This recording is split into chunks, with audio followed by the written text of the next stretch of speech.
السلام عليكم ورحمة الله وبركاته. الحمد لله رب العالمين والعاقبة للمتقين. الصلاة والسلام على سيدنا محمد أشرف الأنبياء والمرسلين وعلى آله الطيبين وأصحابه الطاهرين والمؤمنين والمسلمين كلهم أجمعين. أما بعد، فقد قال الله تبارك وتعالى في كلامه القديم والفرقان الحميد: أعوذ بالله من الشيطان الرجيم بفضل بسم الله الرحمن الرحيم. إن الله وملائكته يصلون على النبي يا أيها الذين آمنوا صلوا عليه وسلموا تسليما. اللهم صل على سيدنا محمد طب القلوب ودوائها وعافية الأبدان وشفائها ونور الأبصار وضيائها وعلى آله وصحبه أجمعين. قال النبي صلى الله عليه وسلم: من صلى علي واحدا صلى الله عليه بها عشرا. صدق رسول الله صلى الله عليه وسلم. அளவற்ற அருளாளனும் நிகரற்ற அன்புடையவனுமாகிய எல்லாம் வல்ல அல்லாஹ்வை போற்றி புகழ்ந்தவனாக அகிலத்தின் அருட்கொடையாம் அண்ணலம் பெருமானார் கண்மணி நாயகம் ரசூலுல்லாஹி ஸல்லல்லாஹு அலைஹி வஸல்லம் அவர்களின் மீதும் அவர்களது வழிமுறைகளை பின்பற்றி வாழ்ந்த உத்தம சத்திய சஹாபாக்கள், தாபஈன்கள், தபா தாபஈன்கள், வலிமார்கள், இமாம்கள், நம் முன்னோர்கள், குறிப்பாக நம் அனைவரின் மீதும் அல்லாஹ்வின் அன்பும் அருளும் என்றென்றும் நின்று நிலவட்டுமாக. ஆமீன். ஆரம்பமாக அல்லாஹ்விற்கு அஞ்சி நடந்து கொள்ளும்படியும் கண்மணி நாயகம் ஸல்லல்லாஹு அலைஹி வஸல்லம் அவர்களுக்கு அடிபணிந்து நடந்து கொள்ளும்படியும் முதலில் எனக்கும் பிறகு உங்களுக்கும் உபதேசம் செய்து கொள்கின்றேன். வல்ல ரஹ்மான் நம் எல்லோருக்கும் தக்வாவுடைய வாழ்க்கையை நசீபாக்குவானாக. கண்ணியம் வாய்ந்த அல்லாஹ்வின் நல்லடியார்களே, புனிதம் வாய்ந்த இந்த ரபியுல் ஆஹிருடைய மாதத்தின் கடைசி ஜும்மாவிலே நாம் இருக்கிறோம்.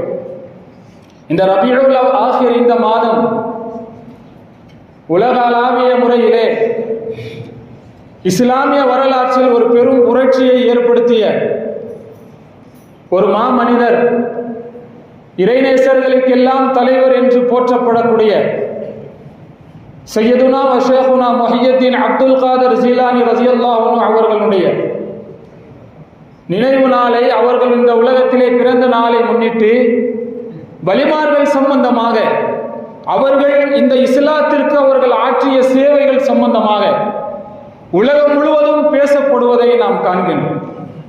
கண்ணியத்திற்குரிய அல்லாஹ்வின் நல்லடியார்களே, இந்த இறை நேசர்களை பற்றி நம்மிடத்திலே இரண்டு வகையான கருத்துக்கள். சிலர் அவர்களை நேசிக்கிறோம், அவர்கள் மீது நாங்கள் அன்பு கொண்டிருக்கிறோம் என்ற பெயரில் சற்று இஸ்லாத்தினுடைய வரைமுறையை தாண்டி சில செயல்பாடுகளிலே ஈடுபடக்கூடியவர்கள். இன்னொரு வர்க்கத்தினர் அப்படியெல்லாம் யாரும் இஸ்லாத்திலே இல்லை, இறை நேசர்களுக்கும் இஸ்லாத்திற்கும் சம்பந்தம் இல்லை என்று சொல்லப்படக்கூடிய இன்னொரு சாரார். இந்த இரண்டு நபர்களுக்கு மத்தியிலே இந்த இறை நேசர்கள் என்றால் யார், இஸ்லாத்திலே அவர்களுக்கு எந்த அளவுக்கு சிறப்பு இருக்கிறது, இந்த இஸ்லாத்திற்கு அவர்கள் செய்த சேவைகளை நாம் நினைவு கூற கடமைப்பட்டிருக்கிறோம். பொதுவாக நம்மிலே இறை நேசர்கள் என்று சொன்னால் ஒருவரை அவுலியா என்று சொல்வதாக இருந்தால் நம்மிலே பல நபர்கள் அற்புதங்களை நிகழ்த்துவதை அளவுகோலாக அடிப்படையாக நாம் நினைத்து வைத்திருக்கிறோம். ஆனால் குர்ஆனும் ஹதீஸும் எந்த இடத்திலேயும் இறை நேசர்களுடைய இலக்கணத்திலே அவர்கள் அற்புதங்களை காட்டுவார்கள் என்று எந்த இடத்திலேயும் நமக்கு குறிப்பிட்டு காட்டவில்லை. நபிமார்கள் இந்த உலகத்திலே கண்டிப்பாக அவர்கள் அற்புதங்களை காட்ட வேண்டும் என்பது நபிமார்களுடைய இலக்கணம். வலிமார்கள் தங்களுடைய அற்புதங்களை மறைக்க வேண்டும் என்பது அவர்களுக்கு ஏற்றப்பட்ட இலக்கணம். கண்ணியத்திற்குரியவர்களே, இறை நேசர்களை பற்றி குர்ஆன் சொல்லக்கூடிய மிக பிரபலியமான இரண்டு வசனங்கள். ஒரு வசனத்திலே அல்லாஹ் சொல்லி காட்டுகிறான்: அலா இன்ன அவுலியா அல்லாஹி லா ஹௌஃபுன் அலைஹிம் வலா ஹும் யஹ்ஸனூன் அல்லதீன ஆமனு வ கானூ யத்தகூன். 4 தன்மைகளை அல்லாஹ் சொல்கின்றான். அந்த இறை நேசர்கள் என்றால் யார்? லா ஹௌஃபுன் அலைஹிம், வருங்காலத்தை பற்றிய எந்த பயமும் அவர்களுக்கு இருக்காது. வலாஹும் யஹ்ஸனூன், கடந்த காலத்தை நினைத்து அவர்கள் கவலைப்பட மாட்டார்கள். அவர்கள் எப்படிப்பட்டவர்கள் என்றால் அல்லாஹ்வின் மீது பரிபூர்ணமான ஈமான் கொண்டவர்கள், இறைவனை அஞ்சி வாழக்கூடியவர்கள் என்று இந்த தன்மைகளை மட்டும்தான் குர்ஆன் சொல்லி காட்டுகிறது. அப்பேற்பட்ட இறை நேசர்களுக்கு அல்லாஹ் தரக்கூடிய சிறப்பு என்ன? இன்னொரு வசனம் சொல்கின்றது, லஹுமுல் புஷ்ரா ஃபில் ஹயாத்தி துன்யா வ ஃபில் ஆখিরা. இந்த உலகத்திலேயும் அவர்களுக்கு ஒரு சுப செய்தியான வாழ்க்கை உண்டு, மறுமையிலேயும் அவர்களுக்கு சுப செய்தியான வாழ்க்கை உண்டு என்று குர்ஆன் நமக்கு சொல்லித் தருகிறது. ஹதீஸை எடுத்து பார்த்தால் ஸல்லல்லாஹு அலைஹி வஸல்லம் அவர்கள் இறை நேசர்களை பற்றி சொல்கின்ற பொழுது சஹாபாக்கள் கேட்கிறார்கள், யா ரசூலல்லாஹ், அல்லாஹ்வின் தூதர் அவர்களே, இறை நேசர்கள் என்றால் யார் என்று கேட்ட பொழுது ஸல்லல்லாஹு அலைஹி வஸல்லம் ஒரு அழகான வார்த்தையை சொன்னார்கள், அல்லதீன இதா ரஅவ் ذிக்ரல்லாஹ். அவர்கள் எப்படிப்பட்டவர்கள்? அவர்களை பார்த்தால் அல்லாஹ்வுடைய நினைவு வரும் என்று சொன்னார். யாரை பார்த்தால், யாரோடு பழகினால், யாருடைய தோழமையிலே இருந்தால் நமக்கு அல்லாஹ்வும் மறுமையும் ஞாபகத்திலே வருமோ, யாருடைய தோழமையினால் நம்முடைய இம்மையும் மறுமையும் சிறப்பாகுமோ அவர்கள்தான் இறை நேசர்கள் என்று ஹதீஸ் நமக்கு சொல்லி காட்டுகிறது. ஆனால் அதே நேரத்தில் அவர்களிடத்திலே அற்புதங்கள் நிகழாது என்று சொல்ல முடியாது. குர்ஆனிலே நிறைய இடங்களிலே நபிமார்களை பற்றி சொல்லி காட்டக்கூடிய இறைவன், நபிமார்களுடைய வரலாறுகளை சொல்லக்கூடிய இறைவன், அதே நேரங்களிலே பல வலிமார்களுடைய வரலாறுகளை, அவர்களுக்கு நிகழ்ந்த அற்புதங்களை நமக்கு சொல்லி காட்டுகிறான். என்ன காரணம்? நபிமார்களை மட்டுமல்ல, அது போன்ற சாலிஹீன்களை, அல்லாஹ்வின் நேசர்களை பின்பற்றி வாழ்வதும் ஒரு முஸ்லிமிற்கு தேவை என்பதற்காக இரண்டையும் குர்ஆன் நமக்கு சொல்லித் தருகிறது. கண்ணியத்திற்குரியவர்களே, குர்ஆனிலே சில வரலாறுகள் வலிமார்கள் சம்பந்தமாக அவர்கள் எந்த அளவுக்கு அல்லாஹ் தஆலாவிடத்திலே அந்தஸ்து பெற்றவர்கள் என்று குர்ஆனிலே சில வரலாறுகளை நாம் படிக்கும் பொழுது நமக்கு ஆச்சரியமாக இருக்கிறது. குர்ஆனிலே அன்னை மரியம் அலைஹிஸ்ஸலாத்து வஸ்ஸலாம் அவர்களை பற்றி அவர்களுடைய பெயரிலே ஒரு சூறாவையே அல்லாஹ் இறக்கி இருக்கிறான். மரியம் அலைஹிஸ்ஸலாம் அவர்கள் நபி அல்ல, அல்லாஹ்வினுடைய ஒரு நேசர், ஒரு இறை நேச பெண்மணி. அவர்களுடைய வரலாறு குர்ஆனிலே சொல்லப்படுகிறது. அவர்கள் பைத்துல் முகத்தஸ் என்ற பள்ளிக்கு சேவகத்திற்காக வேண்டி அவருடைய தாயார் அன்னை ஹன்னா ரலியல்லாஹு அவர்கள் மூலமாக பள்ளிவாசலுக்கு அவர்கள் வக்ஃப் செய்யப்பட்ட பொழுது அவர்கள் ஒரு அறையிலே இருக்கிறார்கள். குர்ஆன் சொல்லக்கூடிய வரலாறு, அவர்களை பொறுப்பெடுத்து நடத்தக்கூடிய அந்த வாய்ப்பை, அவர்களை பொறுப்பேற்றுக் கொள்ளக்கூடிய அந்த வாய்ப்பை அல்லாஹ் செய்தனா ஜக்கரியா அலைஹிஸ்ஸலாம் அவர்களுக்கு வழங்கியிருந்தார். ஜக்கரியா அலைஹிஸ்ஸலாம் அவர்கள் ஒரு நபி, குர்ஆனில் பெயர் சொல்லப்பட்ட, வரலாறு சொல்லப்பட்ட ஒரு நபி அவர்கள். ஜக்கரியா அலைஹிஸ்ஸலாம் அவர்கள் மரியம் அலைஹிஸ்ஸலாம் அவர்களுக்கு எப்பொழுதெல்லாம் உணவு தருவதற்காக அவர்களுடைய அறைக்கு வருவார்களோ அந்த நேரத்திலே வஜதஹா இந்த ரிஸ்கா, அந்த இடத்திலே அன்றைய காலகட்டத்தில் அந்த சீசனிலே கிடைக்காத பழங்கள் எல்லாம் ஜக்கரியா அலைஹிஸ்ஸலாம் அவர்கள் பார்த்துவிட்டு மரியம் அலைஹிஸ்ஸலாமிடத்தில் கேட்டார்கள், யா மரியம் அன்னா லக்கி ஹாதா, மரியமே இந்த பழங்கள் உனக்கு எங்கிருந்து கிடைத்தது என்று கேட்கிறார்கள். மரியம் அலைஹிஸ்ஸலாம் சொன்னார்கள், ஹுவ மின் ஐந்தில்லாஹி, இது இறைவன் புறத்திலிருந்து எனக்கு கிடைத்த பழங்கள் என்று சொல்லி காட்டுகிறார். நான் ஏன் இந்த வரலாறை சொல்கிறேன்? பொதுவாக ஜக்கரியா அலைஹிஸ்ஸலாமுடைய வரலாறு நீண்ட நெடிய நாட்களாக வயது முதிர்ச்சி அடைந்த பருவத்தை அடைந்தும் கூட அவர்கள் குழந்தை பாக்கியம் இல்லாமல் இருந்தார்கள். குர்ஆனிலே சில வசனங்களிலே அவர்கள் அல்லாஹ் தஆலாவிடத்தில் செய்த துஆ வருகிறது, என்னுடைய எலும்புகள் எல்லாம் பலகீனமாகி போய்விட்டது என்று இறைவனிடத்திலே தன்னுடைய இயலாமை அவர்கள் எடுத்துச் சொன்ன வரலாறுகள். அவ்வளவு வயதாகி பல நேரங்களிலே இறைவனிடத்திலே தனக்காக குழந்தை பாக்கியத்திற்கு துஆ செய்தவர்கள். அல்லாஹ் தஆலா குர்ஆனிலே பல இடங்களிலே சொல்லித் தருகிறான். இந்த நிகழ்வை பார்க்கிறார்கள்.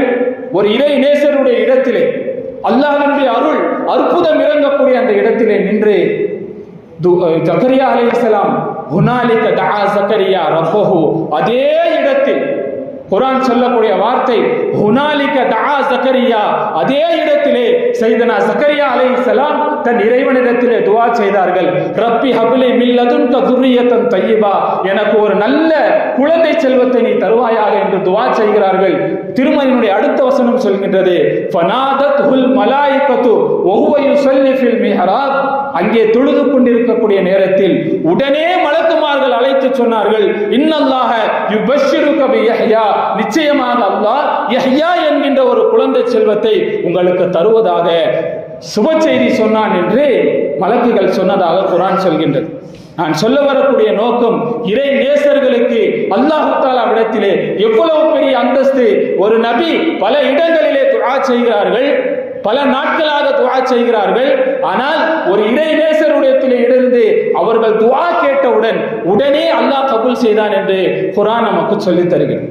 கண்ணியத்திற்குரியவர்களே, இன்று நம்மிடத்திலே இறை நேசர்கள் சம்பந்தமான சில மாற்று கருத்துகள் நம்மிடத்தில் அதிகரித்து வந்துவிட்டது.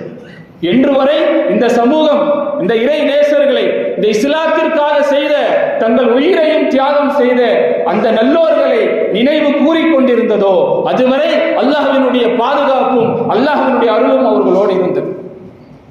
ஸல்லல்லாஹு அலைஹி வஸல்லம் அவர்கள் மறுமை நாளை பற்றி, மறுமை நாளுக்கு நெருக்கமாக இந்த உலகத்திலே நடக்கக்கூடிய சோதனைகளை பற்றி சொல்லும் பொழுது சொல்வார்கள்.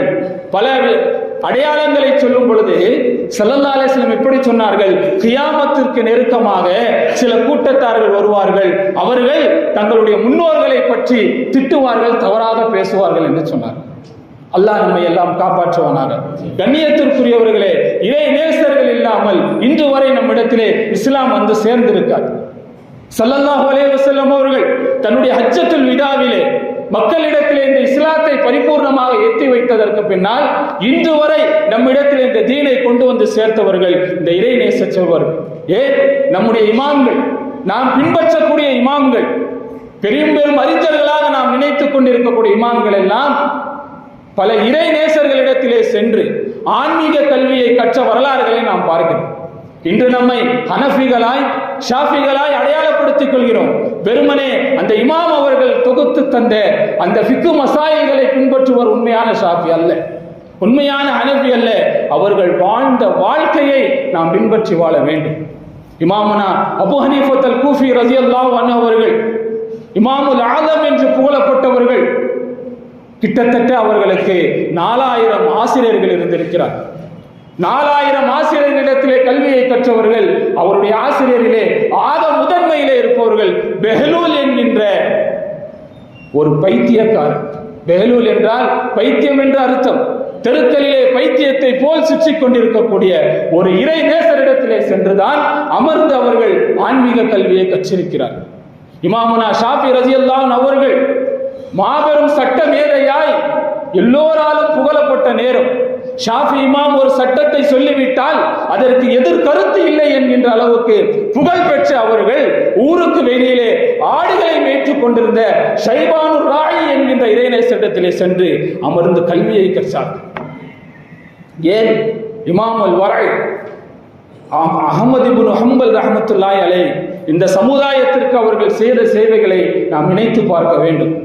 அஹ்மது இப்னு ஹம்பல் ரஹ்மத்துல்லாஹி அலைஹி மாபெரும் சட்ட மேதை அல்ல, பல ஹதீஸ்களை இந்த உலகத்திற்கு தந்த முஹத்தீஸ் அவர்கள்.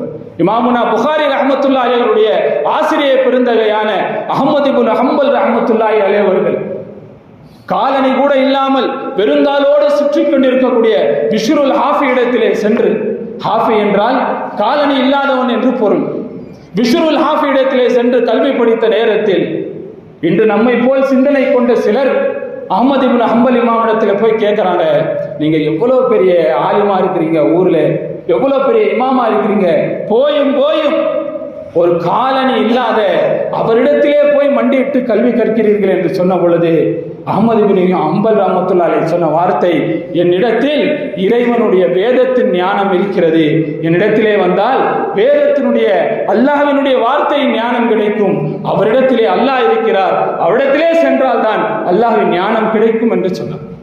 கண்ணியத்திற்குரியவர்களே, நாம் இறை நேசர்களை நினைத்து பார்க்க வேண்டும். அல்லாஹ் குர்ஆனிலே சொல்கின்றான், யா அய்யுஹல்லதீன ஆமனுத்தகுல்லாஹ வ கூனு மஅஸ் ஸாதிகீன்.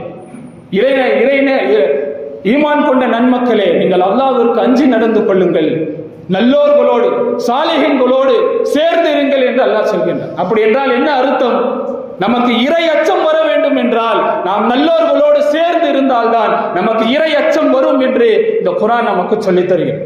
நாம் இறை நேசர்களோடு சேர வேண்டும் என்றால், அவர்களோடு நம்முடைய தொடர்பு ஏற்பட வேண்டும் என்று சொன்னால், சையதுனா சுலைமான் அலைஹிஸ்ஸலாம் துஆ செய்தார்களே, யா அல்லாஹ் உன்னுடைய ரஹ்மத்தை கொண்டு வல்ஹக்னி ஃபீ இபாதிக ஸாலிஹீன், உன்னுடைய ரஹ்மத்தை கொண்டு நல்லோர்களிலே என்னை சேர்த்து வைப்பாயாக என்று சொல்லி சுலைமான் அலைஹிஸ்ஸலாம் உட்பட பல நபிமார்கள் துஆ செய்திருக்கிறார்.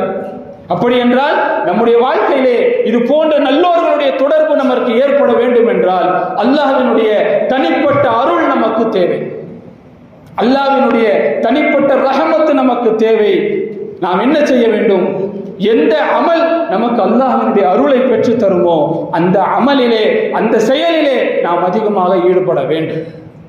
இந்த உலகத்திலே அல்லாஹ்வினுடைய படைப்புகளில் 7 வானங்கள் பூமி அனைத்தையும் சேர்த்து இந்த உலகத்திலே அதிகமாக நடைபெறக்கூடிய ஒரு அமல் இருக்கிறது என்று சொன்னால், ஏன் 7 வானலோகத்திலேயும் ஒரு அமல் நடைபெறுகிறது என்று சொன்னால், குர்ஆன் நமக்கு சொல்கிறது, இன்னல்லாஹ வ மலாயிகத்தஹு யுஸல்லூன அலன் நபி, நிச்சயமாக அல்லாஹ்வும் அவனுடைய மலக்குகளும் நபியின் மீது ஸலவாத்தை சொல்கிறார்கள் என்று குர்ஆன் சொல்கின்றது. தொழுகை, நோன்பு, ஜகாத்து, ஹஜ்ஜு, இந்த அமல்கள் எல்லாம் உலகத்தோடு நின்று விடுகிறது. ஆனால் ஸலவாத் என்கின்ற அந்த அமல் மட்டும்தான் உலகத்தையும் தாண்டி 7 வானங்களையும் தாண்டி, ஏன் அரிசிலே இருக்கக்கூடிய அல்லாஹ்வும் தன் ரசூலின் மீது ஸலவாத்து சொல்கின்றான் என்று குர்ஆன் நமக்கு சொல்கின்றது. அடுத்து அல்லாஹ் சொல்கின்றான், அவனுடைய மலக்குகளும் ரசூலின் மீது, நபியின் மீது ஸலவாத்து சொல்கிறார்கள் என்று சொல்கின்றான். எத்தனை மலக்குகள் சொல்கிறார்கள்? மலக்குகளுடைய எண்ணிக்கை எத்தனை? அது யாருக்குமே தெரியாது. ஒமா யஅலமு ஜுனூத ரப்பிக இல்லாஹு, அல்லாஹ்வினுடைய படை மலக்குகள் எத்தனை நபர்கள் என்பதை அல்லாஹ்வை தவிர வேறு யாரும் அறிய மாட்டார்கள். சில ரிவாயத்துகளை எல்லாம் பார்த்தால் நமக்கு ஆச்சரியமாக இருக்கிறது. ஒவ்வொரு நாளும் கண்மணி நாயகம் ஸல்லல்லாஹு அலைஹி வஸல்லம் அவர்கள் துயல் கொண்டு இருக்கக்கூடிய அந்த மதீனத்து ரௌதா ஷரீஃபுக்கு அருகாமையில் ஒவ்வொரு நாளும் காலையிலேயும் மாலையிலேயும் 70,000 மலக்குகள் ரசூலுடைய ரௌதாவை சுற்றி நின்று கொண்டே அவர்கள் மீது ஸலவாத்துகளை சொல்கிறார்கள். இதுல என்ன ஆச்சரியம் தெரியுமா? ஒரு மலக்கிற்கு ஒரு முறைதான் வாய்ப்பு தரப்படும். அப்படி என்றால் ஒரு நாளைக்கு 1,40,000 மலக்குமார்கள் ஸலவாத்து சொல்கிறார்கள். எத்தனை ஆண்டுகளாக? 1500 ஆண்டுகளாக. அப்படி என்றால் எத்தனை மலக்குகள் இருப்பார்கள் நமக்கு தெரியாது. அத்தனை மலக்குகளும் ரசூலின் மீது ஸலவாத்து சொல்கிறார்கள். யா அய்யுஹல்லதீன ஆமனு ஸல்லு அலைஹி வஸல்லிமு தஸ்லீமா, ஈமான் கொண்ட நன்மக்களே நீங்களும் அந்த நபியின் மீது ஸலவாத்தை சொல்லுங்கள், அவர்கள் மீது சலாமை சொல்லுங்கள் என்று அல்லாஹ் நம்மை எல்லாம் பார்த்து ஆனந்தத்தோடு சொல்கின்றான். பொதுவாக குர்ஆனிலே எந்த அமலுக்கும் அல்லாஹு தஆலா முன் உதாரணம் காட்டி சொல்வதல்ல. தொழுங்கள் என்று சொல்கிறான், ஜகாத்தை தாருங்கள் என்று சொல்கிறான், குர்ஆனை ஓதுங்கள் என்று சொல்கிறான். ஆனால் 2 அமல்களுக்கு மட்டும்தான் ஒரு முன் உதாரணத்தை சொல்லி அல்லாஹ் நமக்கு அறிமுகப்படுத்துகிறான். நோன்பை பற்றி சொல்லும் பொழுது யா அய்யுஹல்லதீன ஆமனு குதிப அலைக்குமுஸ் ஸியாம் கமா குதிப அலல்லதீன மின் கப்லிக்கும், ஈமான் கொண்ட நன்மக்களே உங்களுக்கு முன்னால் வாழ்ந்த சமூகத்தார் மீது எப்படி நோன்பு கடமையாக்கப்பட்டதோ அதே போல் உங்கள் மீதும் நோன்பு கடமையாக்கப்பட்டு இருக்கிறது, எனவே நீங்கள் நோன்பு வையுங்கள் என்று அல்லாஹ் சொல்கின்றார். இன்னொரு இடத்தில் இந்த ஸலவாத்தை பற்றி சொல்லும் பொழுது நானும் என் மலக்குகளும் நபியின் மீது ஸலவாத்து சொல்கின்றோம், எனவே நீங்களும் சொல்லுங்கள் என்று அல்லாஹ் சொல்கின்றான். ஒரு இடத்திலே மனிதர்களை முன்னுதாரணம் காட்டுகிறான், ஆனால் ஸலவாத்தை பற்றி சொல்லும் பொழுது அல்லாஹ் தன்னையே என்ன செய்கிறான்? முன்னுதாரணம் காட்டுகிறான். நான் ஏன் இவ்வளவு சொல்ல வேண்டிய தேவை? இன்று நம்மிடத்திலே குறைந்து போய்விட்ட அமல், நம்மிடத்திலே இருக்க வேண்டிய அமல் ஆனால் குறைந்து போய்விட்ட அமல் இந்த ஸலவாத் என்கின்ற அமல். இதனால் என்ன கிடைக்கும்? எல்லாமே கிடைக்கும். எது எது வேண்டுமோ அனைத்து ஈருலகத்தினுடைய தேவையையும் அல்லாஹ் இந்த ஸலவாத்தினால் நமக்கு பூர்த்தியாக்கி தருகிறான். ஒரு ஹதீஸ் ரொம்ப பிரபலமா கேள்விப்பட்ட நபிமொழிதான். ஹஸரத் உபய் இப்னு கஅப் ரலியல்லாஹு தஆலா அன்ஹு அவர்கள் ஒரு முறை ஸல்லல்லாஹு அலைஹி வஸல்லம் இடத்திலே கேட்டார்கள், யா ரசூலல்லாஹ், நான் என்னுடைய துஆவில், நல்லா கவனிக்கும், நான் என்னுடைய துஆவிலே உங்கள் மீது அதிகமாக ஸலவாத்துகளை சொல்ல வேண்டும் என்று ஆசைப்படுகிறேன். இன்று நாம் துஆ செய்யும் பொழுது அதிகமா 2 முறை சொல்லுவோம், ஆரம்பத்துல கடைசியில சொல்லுவோம். ஆனால் உபய் இப்னு கஅப் ரலியல்லாஹு அன்ஹு அவர்கள் சொல்கிறார்கள், யா ரசூலல்லாஹ், என்னுடைய துஆவிலே நான் அதிகமாக உங்கள் மீது ஸலவாத்து சொல்ல வேண்டும் என்று ஆசைப்படுகிறேன், எந்த அளவுக்கு நான் சொல்லட்டும் என்று கேட்டார்கள். அப்ப ஸல்லல்லாஹு அலைஹி வஸல்லம் சொன்னார்கள், மா ஷி'த, உனக்கு எவ்வளவு பிரியப்படுறியோ அவ்வளவு ஸலவாத்து சொல்லுன்னா. அப்ப உபய் இப்னு கஅப் ரலியல்லாஹு அன்ஹு அடுத்து கேட்கிறார்கள், அர்-ருபு, என் துஆவிலே 4 ஒரு பகுதியை நான் ஸலவாத்திற்காக ஆக்கிக் கொள்ளட்டுமா என்று கேட்டார்கள். அப்போ ஸல்லல்லாஹு அலைஹி வஸல்லம் என்ன சொன்னாங்க, மா ஷி'த ஃபஇன் ஸித்த ஃபஹுவ கைருல் லக, உனக்கு விருப்பமான அளவுக்கு சொல், நீ இதையும் அதிகப்படுத்தினால் உனக்கு சிறந்ததாக இருக்கும் என்று சொன்னார்கள். இப்போ உடனே உபய் இப்னு கஅப் ரலியல்லாஹு அன்ஹு சொன்னார்கள், என்னுடைய துஆவில் பாதி துஆவை உங்கள் மீது ஸலவாத்து சொல்வதற்கு நான் ஆக்கிக் கொள்ளட்டுமா என்று கேட்டார். ஸல்லல்லாஹு அலைஹி வஸல்லம் அடுத்து சொல்கிறார்கள், மா ஷீத ஃபஇன் ஸித்த ஃபஹுவ கைருல் லக், நீ நாடிய அளவுக்கு சொல், நீ அதையும் அதிகப்படுத்தினால் உனக்கு இன்னும் சிறந்ததாக இருக்கும் என்று சொன்னார். அடுத்ததா உபய் இப்னு கஅப் ரலியல்லாஹு அன்ஹு சொன்னார்கள், அஸ்-சுலுஸைன், என்னுடைய துஆவிலே 3/2 பகுதிகளை உங்கள் மீது நான் ஸலவாத்திற்காக ஆக்கிக் கொள்ளட்டுமா என்று கேட்ட பொழுதும் கூட ஸல்லல்லாஹு அலைஹி வஸல்லம் அதே பதிலை தான் சொன்னாங்க, மா ஷீத ஃபஇன் ஸித்த ஃபஹுவ கைருல் லக, அதையும் அதிகப்படுத்தினால் உனக்கு சிறந்ததாக இருக்கும் என்று சொன்ன பொழுதுதான் கடைசியாக உபய் இப்னு கஅப் ரலியல்லாஹு அன்ஹு சொன்னாங்க, யா ரசூலல்லாஹ், என்னுடைய மொத்த துஆவையும், ஒரு 10 நிமிஷம் நான் துஆ செய்றேன்னா என்னுடைய மொத்த துஆவையும் உங்கள் மீது ஸலவாத்து சொல்வதற்கு நான் ஆக்கிக் கொள்ளட்டுமா என்று கேட்ட பொழுது ஸல்லல்லாஹு அலைஹி வஸல்லம் சொன்ன வார்த்தை நமக்கெல்லாம் ஒரு சுப செய்தியாக சொன்னார்கள், இதன் துக்ஃபா ஹம்மக வ யுக்ஃபரு லக தம்புக, அப்படி என்றால் நீ உன் துஆ முழுவதையும் ஸலவாத்தாக ஆக்கிக் கொண்டால் உனக்கு என்ன கிடைக்கும்? 2 பாக்கியங்கள் கிடைக்கும். உன்னுடைய கவலைக்கு அது போதுமாகிவிடும், உன்னுடைய பாவங்கள் மன்னிக்கப்பட்டு விடும். இந்த ஹதீஸ்ல ஸல்லல்லாஹு அலைஹி வஸல்லம் என்ன சொல்ல வருகிறார்கள்? பொதுவா ஸல்லல்லாஹு அலைஹி வஸல்லம் ஹதீஸை நாம் எடுத்து பார்க்கின்ற பொழுது அது மிகவும் ரத்தின சுருக்கமாக இருக்கும். ஒரே ஒரு வார்த்தையை தான் சொல்வார்கள், அதிலே 1000 அர்த்தங்கள் ஒளிந்திருக்கும். இப்ப ஸல்லல்லாஹு அலைஹி வஸல்லம் சொன்னார்கள், நீங்கள் உங்களுடைய துஆ முழுவதையும் ஸலவாத்தாக ஆக்கிக் கொண்டால் உங்கள் கவலைக்கு அது போதுமாகிவிடும், உங்களுடைய பாவங்கள் மன்னிக்கப்பட்டு விடும். என்ன சொல்ல வராங்க? இந்த உலகத்தினுடைய தேவைகளை அது பூர்த்தி செய்துவிடும். இந்த உலகத்திலே ஒரு மனிதன், அவனுக்கு கவலை அவனுடைய தேவைகளை நினைத்து வருகிறது. நோயினால் வாடுபவர்கள், கடனிலே வாடுபவர்கள், ஏதோ ஒரு தேவையை நினைத்து கவலைப்படுகிறார்கள். அல்லாஹ் ஸல்லல்லாஹு அலைஹி வஸல்லம் சொன்னார்கள், உலகத்தினுடைய கவலைக்கு அது போதுமாகிவிடும். வ யுக்ஃபரு லக தம்புக, நாளை மறுமையிலே உங்கள் பாவங்கள் மன்னிக்கப்பட்டு விடும். அப்போ உலகத்திலேயும் நீங்கள் ஜெயித்து விடுவீர்கள், மறுமையிலேயும் ஜெயித்து விடுவீர்கள். அப்போ ஸலவாத்திற்கு என்று சொல்லி அவ்வளவு பெரிய ஒரு ஆற்றலை அல்லாஹ் வைத்திருக்கிறான். ஸல்லல்லாஹு அலைஹி வஸல்லம் ஒரு முறை பள்ளிவாசலுக்கு வருகிறார்கள். வரும்பொழுது ரொம்ப சந்தோஷமா இருக்கிறாங்க. முகமெல்லாம் மலர்ந்து போய் இருக்கக்கூடிய நேரத்தில் சஹாபாக்கள் கேட்கிறார்கள், யா ரசூலல்லாஹ், இவ்வளவு சந்தோஷமாக இருக்கிறீர்களே, என்ன காரணம் என்று கேட்ட பொழுது ஸல்லல்லாஹு அலைஹி வஸல்லம் சொன்னார்கள், அல்லாஹ் எனக்கு ஒரு செய்தியை அறிவித்தான், என் உம்மத்தில் இருந்து யார் என் மீது ஒரு முறை ஸலவாத்தை சொல்வாரோ அல்லாஹ் தஆலா அந்த நபரினுடைய 10 பாவங்களை மன்னிக்கிறான், 10 நன்மைகளை எழுதுகிறான், 10 அந்தஸ்துகளை உயர்த்துகிறான், அவர் மீது 10 முறை அல்லாஹ் ரஹமத்தை பொழிகிறான் என்று சொன்னார். இன்று நமக்கு அல்லாஹ்வுடைய அருள் இல்லாத காரணத்தினால்தான், அல்லாஹ்வுடைய ரஹமத்து நம்மிடத்தில் இல்லாத காரணத்தினால்தான் எல்லாம் இருந்தும் நம் வாழ்க்கையில நிம்மதி இல்லாமல் இருக்கு. உலகத்தினுடைய எல்லா உயர்ந்த செல்வங்கள் இருந்தும் கூட நம்மிடத்திலே நிம்மதி இல்லை, நமக்கு கண்ணியம் இல்லை. காரணம் அல்லாஹ்வுடைய அருள் நம்மிடத்திலே இல்லை. ஏன்? சஹாபாக்களுடைய வரலாறுகளை எடுத்து பாருங்கள். உண்பதற்கு கூட சரியாக உணவு இல்லாத ஒரு ஏழைகளாய் வாழ்ந்தார்கள். ஒரு போருக்கு செல்லும் பொழுதும் கூட, ஒரு வாகனத்திலே செல்வதற்கு வசதி இல்லாமல் ஒரு ஒட்டகையிலே 3-4 நபர்கள் பயணம் செய்த வரலாறுகள். ஆனால் இன்றும் உலகம் அவர்களை அன்னார்ந்து பார்க்கிறது, ஆச்சரியமாய் பார்க்கிறது. காரணம், அல்லாஹ்வுடைய அருள் அவர்களோடு சேர்ந்து இருந்தது.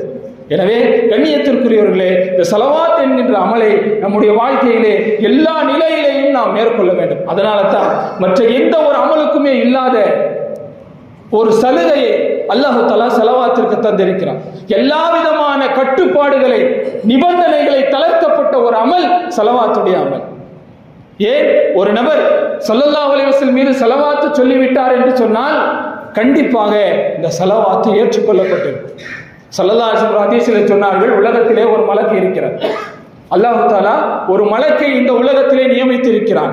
அவருடைய வேலை பணி என்னவென்றால், உலகத்திலே எங்கெல்லாம் ஸல்லல்லாஹு அலைஹி வஸல்லம் மீது ஸலவாத்து சொல்லப்படுகிறதோ அந்த ஸலவாத்துகளை கொண்டு போய் ஸல்லல்லாஹு அலைஹி வஸல்லம் ரௌதாவிலே ரசூலுல்லாஹி ஸல்லல்லாஹு அலைஹி வஸல்லம் வரை எத்தி வைக்கக்கூடியது. எப்படி எத்தி வைப்பார்? இன்ன நபருடைய மகன், இன்ன நபர் உங்களுக்கு சலாம் சொன்னார்கள், ஸலவாத்து சொன்னார்கள் என்று நம்மை ஈன்றெடுத்த நம்ம தந்தையினுடைய பெயரோடு சேர்த்து ரசூலுடைய ரௌதாவிலே கொண்டு போய் நம்மை நினைவு கூறக்கூடியது ஸலவாத். அது மட்டுமல்ல, அது விஷயம் அல்ல, அதற்கு ஸல்லல்லாஹு அலைஹி வஸல்லம் அவர்களும் பதில் சொல்வார். அப்பேற்பட்ட ஒரு அமல் நம் வாழ்க்கையிலே நாம் எல்லா நிலைகளிலேயும் கடைபிடிக்க வேண்டும். எல்லா நிலைகளிலேயும். ஏன், பொதுவாக தொழுகை இல்லாத நேரங்களிலேயும் கூட தாய்மார்கள் அவர்கள் தொழுகை இல்லாத நேரங்களிலேயும் கூட ஸலவாத்துகள் ஓதுவதற்கு அவர்களுக்கு எந்த விதமான தடையும் கிடையாது.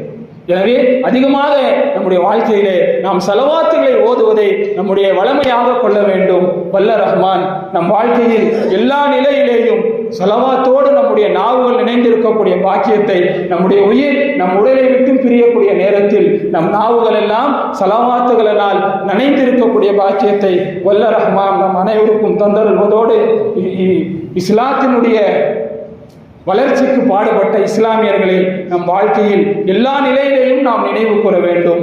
அவர்களை நேசம் வைக்கக்கூடிய, அவர்களுடைய வாழ்க்கை வரலாறுகளை படிக்கக்கூடிய, அவர்களுடைய அடிச்சுவடுகளை பின்பற்றி வாழக்கூடிய பாக்கியத்தை வல்ல ரஹ்மான் நமக்கும் நம்முடைய அடுத்த தலைமுறைக்கும் தந்து அருள் புரிவானாக என்று துஆ செய்து கொண்டு ஒரு முக்கியமான ஒரு அறிவுக்கும், இன்ஷா அல்லாஹ் வரக்கூடிய 23ஆம் தேதி வியாழக்கிழமை அன்று நம்முடைய மன்போசல் அரபிக் கல்லூரியை வைத்து முப்பெரும் விழா, நம் உயிரினும் மேலான கண்மணி நாயகம் ஸல்லல்லாஹு அலைஹி வஸல்லம் அவர்களுடைய புனிதமிகு மீலாது பெருவிழாவும் வலிமார்கள் நினைவு விழாவும் அத்தோடு சேர்த்து 4ஆம் வருடமாக கண்மணி நாயகம் ஸல்லல்லாஹு அலைஹி வஸல்லம் அவர்கள் மீது 60 கோடி ஸலவாத்துகள் சமர்ப்பண மஜ்லிஸ் மிக சிறப்பான முறையிலே ஏற்பாடு செய்யப்பட்டிருக்கிறது.